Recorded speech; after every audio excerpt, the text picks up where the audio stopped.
D Boss theatres ಕೇಳೋದು ಒಂದೇ, D Boss ಅವ್ರ ತಂದೆ. ಜೈ ಏನ್ ಮಾತಾಡೋದು ಕಮ್ಮಿನೇ ಬ್ರೋ.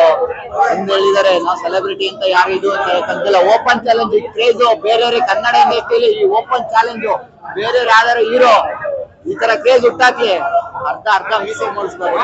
ಇಷ್ಟು ಹೇಳಕ್ ಇಷ್ಟಪಡ್ತೀನಿ ಬ್ರೋ. ಏನಿಲ್ಲ, ಏಟರ್ಸ್ ಇದೆ ಮಾತು, ಪ್ರತಿಯೊಂದು ಹೀರೋಗೂ ಇದೆ ಮಾತು. ಈ ಕ್ರೇಜ್ ಅಂದ್ರೆ ಹುಟ್ಟಾಕಿದ್ರೆ ಇನ್ನೊಂದು ಮೂವಿ ರಿಲೀಸ್ ಆಗಿ ಮೀಸೆ ಬ್ರೋ, ಅಲ್ಲ ಮೀಸೆ ಏಟರ್ಸ್ಗೆ ಬಾಸ್ ಆಲ್ರೆಡಿ ಹೇಳ್ಬಿಟ್ಟವ್ರೆ ಬ್ರೋ. ಏನಂತ ಹೇಳೋದು ಇದ್ರೆ ಅವ್ನ ಅಮ್ಮನ್ ನಿಮ್ದಾಗಿರ್ಬೇಕು ಬ್ರೋ, ಅದಷ್ಟೇ ಹೇಳಕ್ ಇಷ್ಟಪಡ್ತೀನಿ ಬ್ರೋ. ಏಟರ್ಸ್ ಹಿಂಗ್ ಹಿಡ್ಕೊಂತಾರೆ ಗೊತ್ತಿಲ್ಲ ಬ್ರೋ. ಇಟ್ಕೊಳ್ಳೋ ಜೊತೆಲಿ ಇಟ್ಕೊಂಡಿದ್ದಾರೆ ಏಟರ್ಸ್. ಜೈ ಡಿ ಬಾಸ್. ಆದಷ್ಟು ದಾಸ ಫಿಲಂ ಬೇಗ ರಿಲೀಸ್ ಮಾಡಿ ಸರ್. ದಾಸ ಫಿಲಂ ಲೆವೆಲ್ ಪೇಷನ್ಸ್ ಇದೀನಿ. ಅಕಸ್ಮಾತ್ ಬಾಸ್ ಏನಾದ್ರು ಈಚೆ ಬಂದ್ರೆ ಗುಡಿ ಅನ್ಕೊಂಡ್ ನೆಕ್ಸ್ಟ್ ಲೆವೆಲ್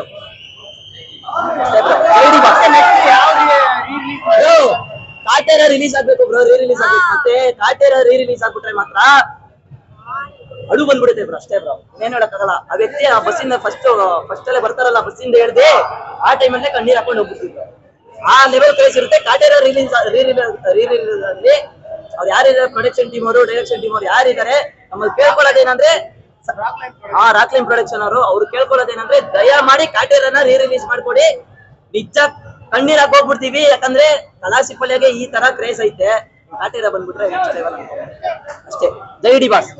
ಫಿಲಮ್ ಅಲ್ಲಿ ಅವರೇ ರಶ್, ಡಿ ಬಾಸ್ ನಮ್ಗೆ ಕಿಕ್ಕು. ಜೈ ಡಿ ಬಾಸ್.